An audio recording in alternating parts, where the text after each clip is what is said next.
You might want to ask yourself why the entire culture is utterly saturated with mass media entertainment from all sides, while the educational system in America continues its stupefying downward slide since the U.S. government decided to take over and subsidize the public school system. What your government pays for, it gets. When we understand that, then we look at government-financed institutions of education and see the kind of students and the kind of education that's being turned out by these government-financed schools. Logic will tell you that if what is being turned out in those schools was not in accord with what the state and the federal government wanted, then it would change it. The Patriot Act, Homeland Security, the Military Tribunals Act, and other legislations are all completely and entirely designed to destroy your civil liberties and limit your ability to fight back against what is coming. Currently in the United States, unannounced to most brainwashed Americans, your home can be searched without a warrant, without you being home. You can in turn be arrested with no charges revealed to you, detained indefinitely with no access to a lawyer, and legally tortured, all under the suspicion that you might be a terrorist. It's time to wake up. The people in power go out of their way to make sure that you are perpetually misled and manipulated. The majority's perception of reality, especially in the political arena, is not their own. It is shrewdly imposed upon them without them even knowing it. For example, the public at large actually believes the invasion of Iraq is going badly, as sectarian violence doesn't seem to stop. What the public fails to see is that the destabilization of Iraq is exactly what the people behind the government want. This war is to be sustained so the region can be divided up, domination of the oil maintained, continual profits reaped for the defense contractors, and most importantly, permanent military bases established to be used as a launching pad against other oil-bearing, non-conforming countries such as Iran and Syria. The last thing the men behind the curtain want is a conscious, informed public capable of critical thinking, which is why a continually fraudulent zeitgeist is output via religion, the mass media, and the educational system. They seek to keep you in a distracted, naive bubble, and they are doing a damn good job of it. In 2005, an arrangement between Canada, Mexico, and the United States was made. This arrangement, unannounced to the public, unregulated by Congress, merges the United States, Mexico, and Canada into one entity, erasing all borders.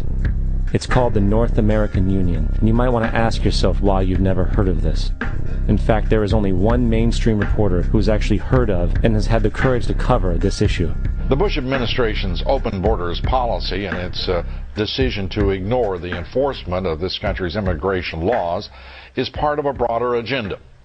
President Bush signed a formal agreement that will end the United States as we know it, and he took the step without approval from either the U.S. Congress or the people of the United States. It's a deal that few have even heard of. It's being done again by very few people at the very top on behalf of the investment class, but the working class of people, political officials across our country, from communities, from cities and so forth, they don't know anything about this. This isn't some trade agreement. It is a total removal of sovereignty from these countries, which will also result in a completely new currency called the Amero. The American Constitution will eventually be obsolete. You would think that a situation like this would be on the cover of every major newspaper. That is until you realize that the people who are behind this movement are the same people behind the mainstream media, and you are not told what you're not supposed to know. The North American Union is the same concept as the European Union, the African Union, and the soon-to-be Asian Union, and the same people are behind all of them. And, when the time is right, the North American Union, the European Union, the African Union, and the Asian Union will be merged together, forming the final stages of a plan these men have been working on for over 60 years. A one-world government.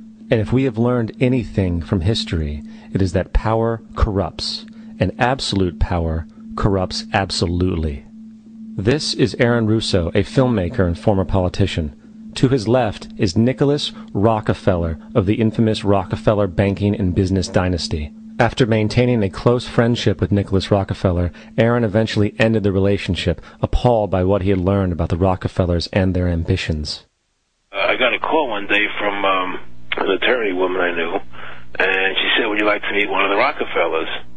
I said, sure, I'd love to. And we became friends, and he began to divulge a lot of things to me. So he said to me one night, he said that there's going to be an event there, and out of that event, you're going to see we're going to go into Afghanistan, so we can run pipelines from the Caspian Sea. We're going to go into Iraq to take the oil and establish a base in the Middle East, and we're going to go into Venezuela and try and get rid of Chavez. And the first two they've accomplished. Chavez they didn't accomplish. And he said you're going to see guys going into caves looking for looking for people that they're never going to find. You know, he was laughing about the fact that you have this war on terror. There's no real enemy. He's talking about how by having this war on terror, you can never win it because so it's an eternal war, and so you can always keep taking people's liberties away. And I said, how are you going to convince people that this war is real? He says, but the media can convince everybody it's real. I mean, you know, it's just that you keep talking about things, you keep saying it over and over and over again, and eventually people believe it. You know, you created the Federal Reserve in 1913 through lies. You create 9/11, which is another lie.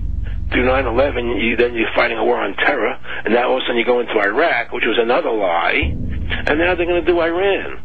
You know, and it's all one thing leading to another, leading to another, leading to another. Now, I would say, what are you doing this for? What's the point of this thing? You have all the money in the world you ever want.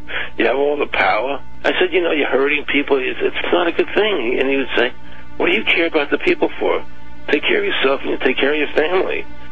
And then I said to him, what are the ultimate goals here? He said, the ultimate goal is to get everybody in this world chipped with the RFID chip and have all money be on those chips and everything on those chips. And if anybody wants to protest what we do or violate what we want, we just turn off their chip. That's right, microchipped. In 2005, Congress, under the pretense of immigration control and the so-called war on terrorism, passed the REAL ID Act, under which it is projected by May 2008, you will be required to carry around a federal identification card, which includes on it a scannable barcode with your personal information. However, this barcode is only an intermediary step before the card is equipped with a VeriChip RFID tracking module, which will use radio frequencies to track your every move on the planet. If this sounds foreign to you, please note that the RFID tracking chip is already in all new American passports. And the final step is the implanted chip, which many people have already been manipulated into accepting under different pretenses. We have a Florida family who are really pioneers in a brave new world. They have volunteered to be the first ever to have microchip identification devices implanted into their body. After 9/11, I was really concerned with the security of my family.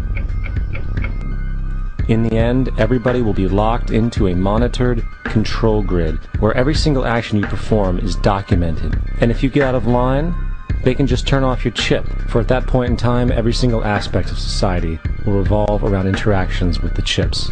This is the picture that is painted for the future if you open your eyes to see it.